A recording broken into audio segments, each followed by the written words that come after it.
Le Sea Explorer est un bateau d'exploration donc scientifique qui a deux vocations. La première est de sensibiliser, éduquer sur toutes les problématiques environnementales, mais principalement sur la problématique du son en mer. Hein.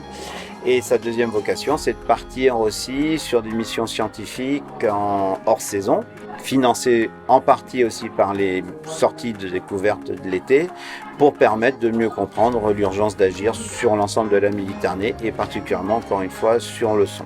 Ce qu'on adore faire, c'est justement essayer avec les enfants de les sensibiliser. Ça fonctionne même bien.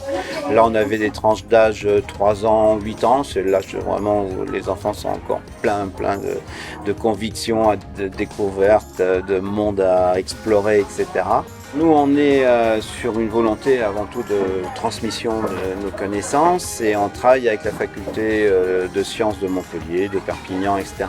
Et on a des stagiaires à bord qui, donc pendant 2 mois, ont un stage adapté à 2 volets, l'éducation, sensibilisation, encore une fois, l'éducation au milieu marin. Et le deuxième volet, c'est de participer à tout ce qui on met en place, protocole scientifique pendant les 2 mois et après hors saison s'ils veulent nous rejoindre sur nos missions scientifiques.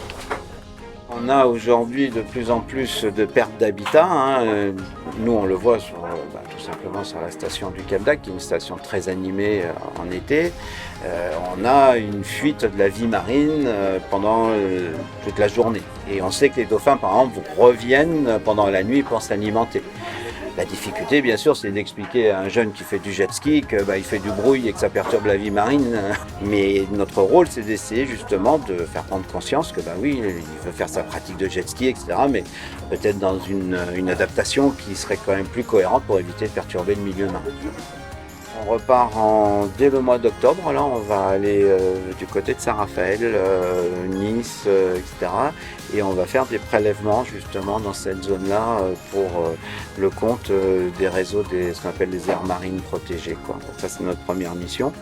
Et puis après, on va continuer là normalement avec le CNRS sur des missions un petit peu plus de relevé physico-chimique, on va dire, pour essayer de mieux comprendre aussi l'impact du changement climatique sur la Méditerranée, quoi.